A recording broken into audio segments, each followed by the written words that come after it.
Who was Sandra Day O'Connor? So she was the most fun person I knew.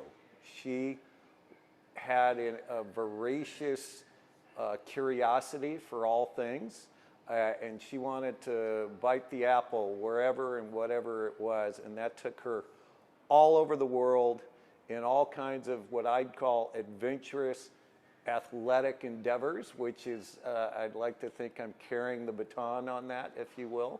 But there's a lot of that that I think the other side of my mom that people might not have been aware of. You and I were just chatting about some of my skydiving career, and I can honestly thank my mother for that, because she had to sign the parental consent form as I was only 17 years old to allow me to make that first jump. But she did it on the condition that I never go hang gliding again, because she found out about that and was not all too happy, but she was fine with the parachuting. So she was good at deal making. Yes. And bargaining. And perfect, well said, yes. What do you remember about life before she got that call from Ronald Reagan? Well, in many ways, it's the same life that continued after. It was family ski trips. We literally would load up the station wagon like the Griswolds with all presents we'd open on top and the skis on top and the three sons fighting in the back seat. And off to Utah or Colorado we'd drive, and we'd go for 2 weeks straight, and our last day would be skiing on Christmas Day, then we'd come back home, and so we did that. Over time, I did it all over the world with mom and dad, skiing in the Alps and in Sun Valley. After she was recovering from, I think it's public knowledge, cancer, she went through breast cancer. She was skiing in Sun Valley with friends. I think Clint Eastwood was there. And she took a fell and broke a shoulder and on a nothing fall. And the doctor said, well, Justice O'Connor, your bones are brittle from all the chemotherapy you went through. You can't ski anymore.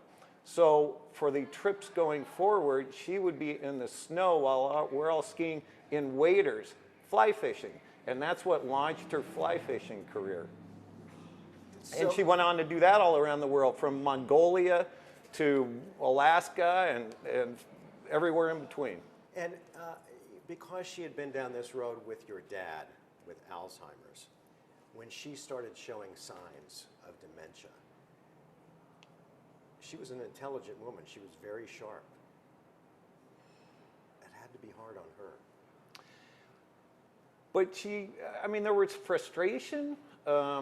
It's hard on anyone, but I never saw kind of these bouts of anger or frustration over the situation that she was in.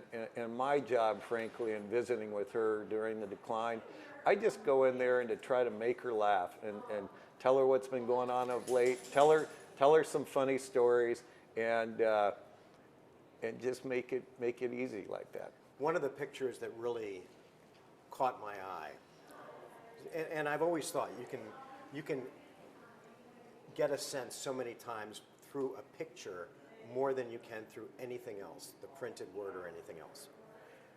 You sent us a picture of you, and I'm assuming it was during COVID, standing outside the window in her care facility and chatting with her. And that really, it brought me a wide range of emotions, because my dad passed during COVID and we were separated. I couldn't even go to visit him when he was critically ill. What do you remember about that time? So I'd forgotten I shared that photo, and I'm glad you brought that up. So that was a frustrating time for everyone. And for her at that moment, it still wasn't clear to her, why couldn't we come in? You see me out of bandana, I had just come back from skydiving, Scott O'Connor's outside the window, and there we are speaking through a screen. And that was a tough time to not be able to go in and give her the hug you want to give her. But you know what? We all went through that worldwide, not just here in the U.S. So, I actually do love that photo. They called her a daughter of Arizona, which is maybe one of the greatest compliments you can have, to be someone who is referred to in the same sentence as the state that she loved, served in, came back to after her service in Washington. How does that sit with you, a daughter of Arizona, for your mom? I love it.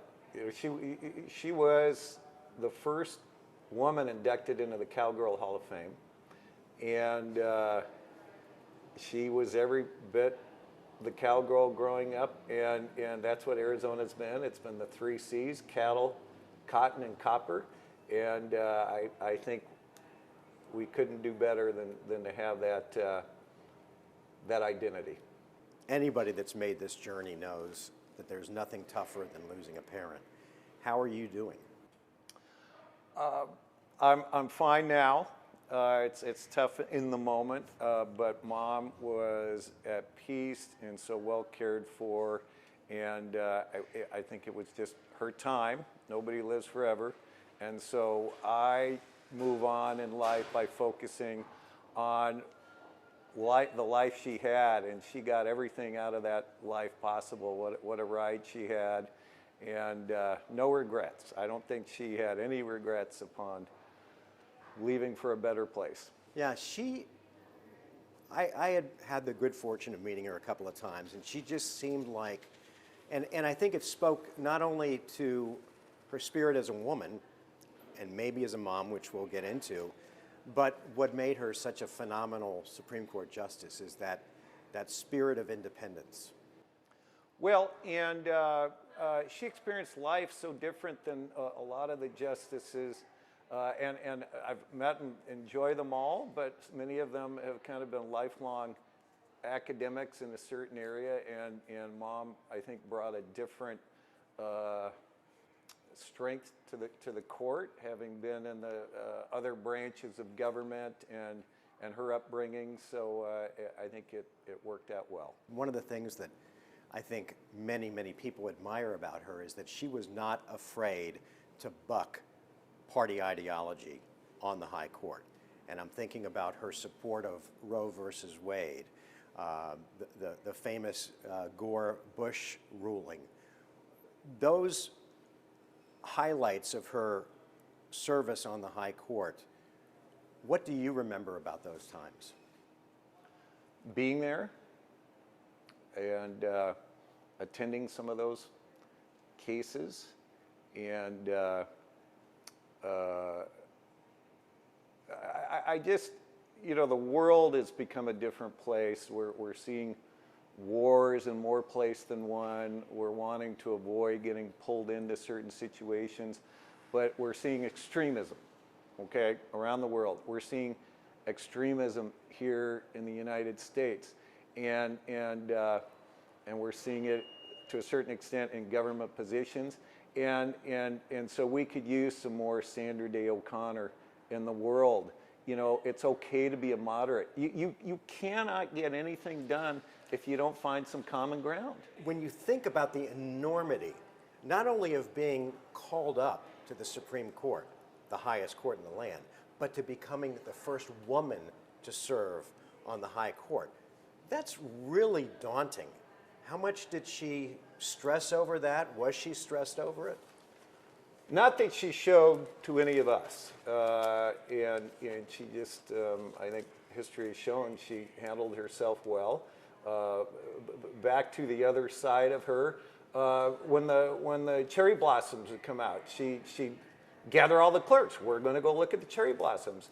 River running. I mean, she ran all the great rivers across the United States. I did many of those with her, from the Colorado, the Salmon, to the Selway. But there were some local rivers outside the DC area. You probably know some of the ones I'm thinking of. I don't remember by name, but she would force the clerks. It was somewhat not a voluntary request to go on a river run with her. So if she wasn't doing it to us as a family, she was doing it to her clerks. Were you able to have some conversations with her about the current state of hyperpartisanship on the court, and if you did that bother her? No, I mean, those typically weren't the conversations we were having, and I just, she has such great respect for everyone that she served with, And you leave it all at the court. They can disagree at an academic level, but they were great friends. A perfect example would be Justice Ginsburg. All right, so very different upbringings in life, very different perspectives on a number of issues. But Mom was thrilled after 12 years to have another woman join the court, and they became friends. Her husband was a lawyer like my dad. Her husband liked to tell stories and jokes like my dad. The four of them will go out together and have a blast, right? And so it just makes everything go better at the court when you're having those kinds of interactions with your fellow justices. Would you say that there was one justice that she was best friends with, that was her ride or die? Not that I can really say, no. I mean, she just had so many close friendships through the years on that court. When you watch a parent suffering with a debilitating disease, whether it's cancer or dementia, it is frustrating, heartbreaking. It runs the alphabet of every emotion you can possibly go through. And your mom, before her passing, had to watch your dad go through that. How did she handle that? And what did you learn about her strength in her dealing with that situation? Just with grace, with strength, and again, this was a public story that it broke that all of a sudden my dad, who had Alzheimer's, had found himself a little girlfriend who was also at the same facility, and so my mom would get on the bench, and there she is holding my dad, hands of my dad when he's holding the hand of the other woman, and it's just, you know, sometimes we don't have choices in life and you make the best of it, and that's how Mom was. And so it's why she left the court, and it's actually an inspiring story. She put our dad first and behind her career. Testament to their great love and romance over the years. And I'm going to tell you, wherever they danced, they were incredible dancers. The floor would clear. It'd be like John Travolta just came out. And honestly, I never saw my parents argue or say a negative thing to the other. They truly had a perfect marriage in life. And did they teach you, do you think, how to be a better spouse because of their great love? I'm still learning. I mean, I wish I could have learned from her. I love my wife dearly, and I'm so happy that it was my mom that married my wife, Shawn, and I. And it was not my first marriage, but it's the one that is stuck. And so it was just wonderful that she was the one to sign our marriage certificate and give that ceremony. What an amazing thing. And I don't know that people know that here's your mom, a Supreme Court justice, and in this intimate moment for her son and her soon-to-become daughter-in-law, she's able to perform this ceremony.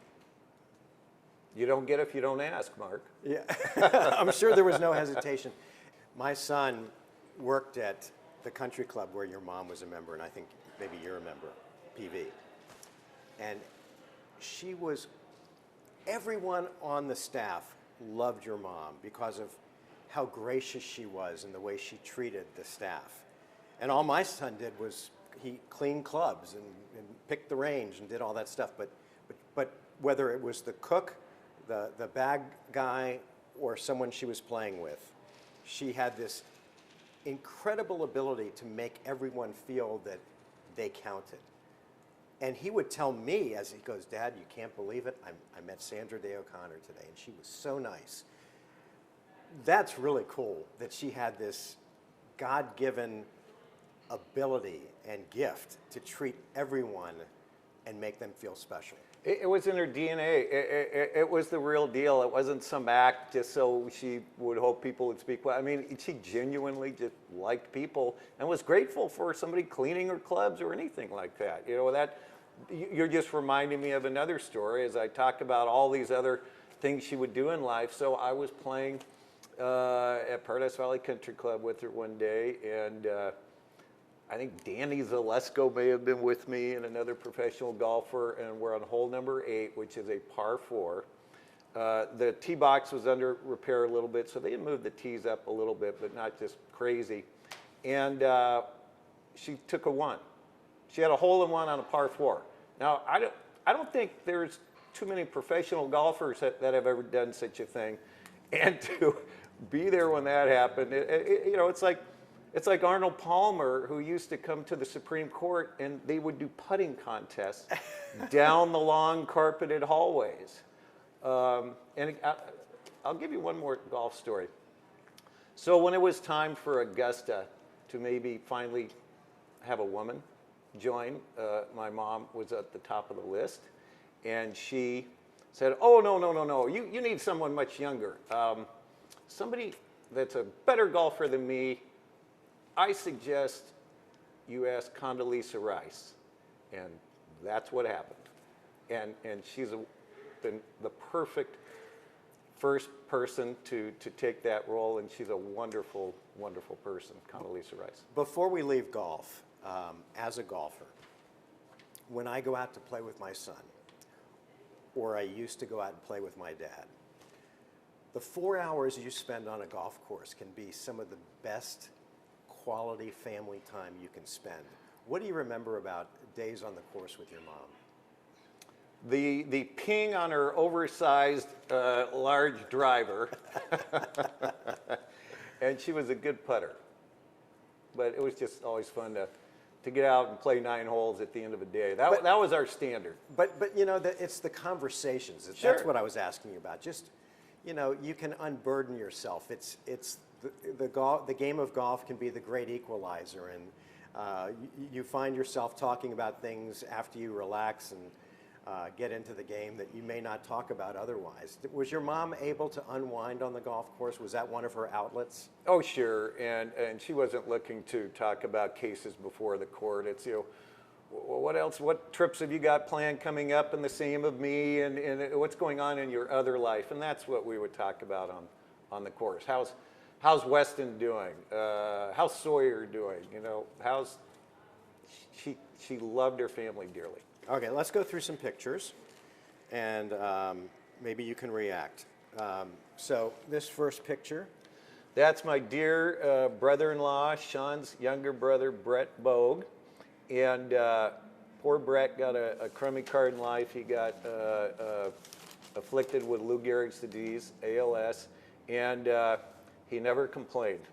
And my mom just adored Brett, and so whatever was going on in his life, she made a point of being there. The Diamondbacks wanted him to throw out a first pitch for a game, so she came to that. When there were walks to support ALS in Old Town Scottsdale, and Brett would be there would be Mom wearing the T-shirt, doing the walks. And so, again, family first. Mm-hmm. And it didn't have to be her own immediate family. You know, marrying into the family, your family. We were talking about golf. Here's a picture of you and your dad and Mom. So that's up at Whisper Rock, and the funny part of that story is on that day there was a group. So that's my dad in there. He was walking at that point. He was suffering from some early Alzheimer's, so not playing. And there was a group playing in behind us, and you could see the balls were coming kind of close. Time to let them through. And as they got closer, I recognized who it was, a family friend, Phil Edlund, and his very good friend, who we knew, Dan Quayle, who was Vice President of the United States. And at that moment, I said to the caddies, I said, you know, it's not every day that the former Vice President of the United States plays through the Supreme Court Justice who swore him in. But little moments like those are somewhat just nuggets, you know, memorable moments. How old were you when your mom was picked for the High Court? 1981, I was 21 years old. I was going into my senior, because that happened in the summer of 1981, and so I was going into my senior year of college. And of course, she was the commencement speaker for my 1982 college graduation. Another funny story of that is I befriended freshman year a fellow from Wyoming. I knew nothing about him. We got in a little trouble together, sent to the dean's office once, and the dean said, now, Colin, you of all people should know better, given who your parents are, your father's position.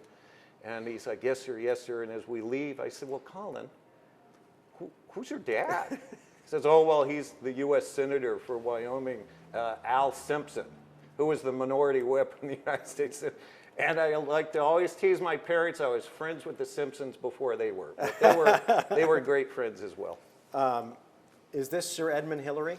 So that photo was taken the day I got back in base camp after having climbed to the summit of Mount Everest, put the state flag up there for the 50th anniversary, okay? So Mom was on the board of Smithsonian, and National Geographic had put them back in the cover, and they were having a reception. I called from base camp, finally not going back off the mountain, to let my folks know. At that point, we only used the satellite phone for weather, but I used it to make a call to let them know I was okay. Unbeknownst to me, they were with Sir Edmund Hillary at that moment. What are the odds? Well, that's what you call serendipity. It is Somebody serendipitous, took the photo. yes. That is a cherished photo Oh of my mine. God, I'm just trying to get to some other photos here. Let's see. Oh, here we go. I'm guessing this is one of your family ski trips. So that's an older photo. You can see the raccoon tan on Mom from the goggles and being out on the slopes. And that might have been in Alta, Utah, as a matter of fact. But yep, she was quite a good accomplished skier. I'm seeing pictures of her fishing. What's this black and white of? So that's Mom on the lower left, out bringing a meal to the cowboys at Roundup. And that's how it was for her in the early days. Did she like to cook? She was an amazing cook, and in fact, I think there was a Sandra Day O'Connor cookbook finally put together. It might have been the junior league that did it, but whenever it was one of the boys' birthdays, we got to pick what we wanted for dinner, and she would make it. So what was your pick? Actually, I liked fondue, but she would make some great little dips and sauces to dip the fondue in. Yeah. So, yeah. So growing up in Alexandria, Virginia, I went to high school with Susan Ford and Stephen Ford at T.C. Williams High School. And I was there when Gerald Ford was suddenly thrust into the spotlight as the president. I remember him saying he didn't like having to share his dad. He shared him to a certain extent when his father was a congressman, but all of a sudden your dad is the president. Do you ever remember feeling like, I don't want to share my mom, or was she good enough to never make you feel that? Well, I think when you're president of the United States or vice president, you really don't have a say in the matter. You've got Secret Service 24/7. And when Mom was in the D.C. area, you had court police, but they weren't in your home. They have been now, as you've read, late with some of the threats when she would travel abroad at the U.S. Marshals, but that's only if she was asking for them. And so, kind of a different situation, and it would have been a little more frustrating. We wouldn't have been able to do as much as I think we were able to do if she had gone higher in office. Yeah. Finally, one of the things I miss the most about having lost my parents is the inability to pick up the phone and call them, because they always lived in the DC area, I lived out here, and I was no longer able to just say, hey, how you feeling, how are you, for either parent.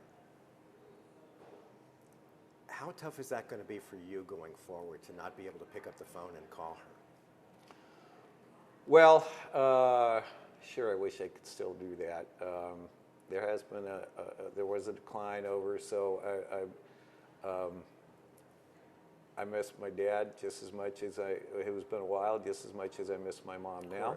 And I frankly want to spend more time with her brother, Alan Day, who co-wrote The Lazy Bee with her and was, who ran our ranch after my grandfather.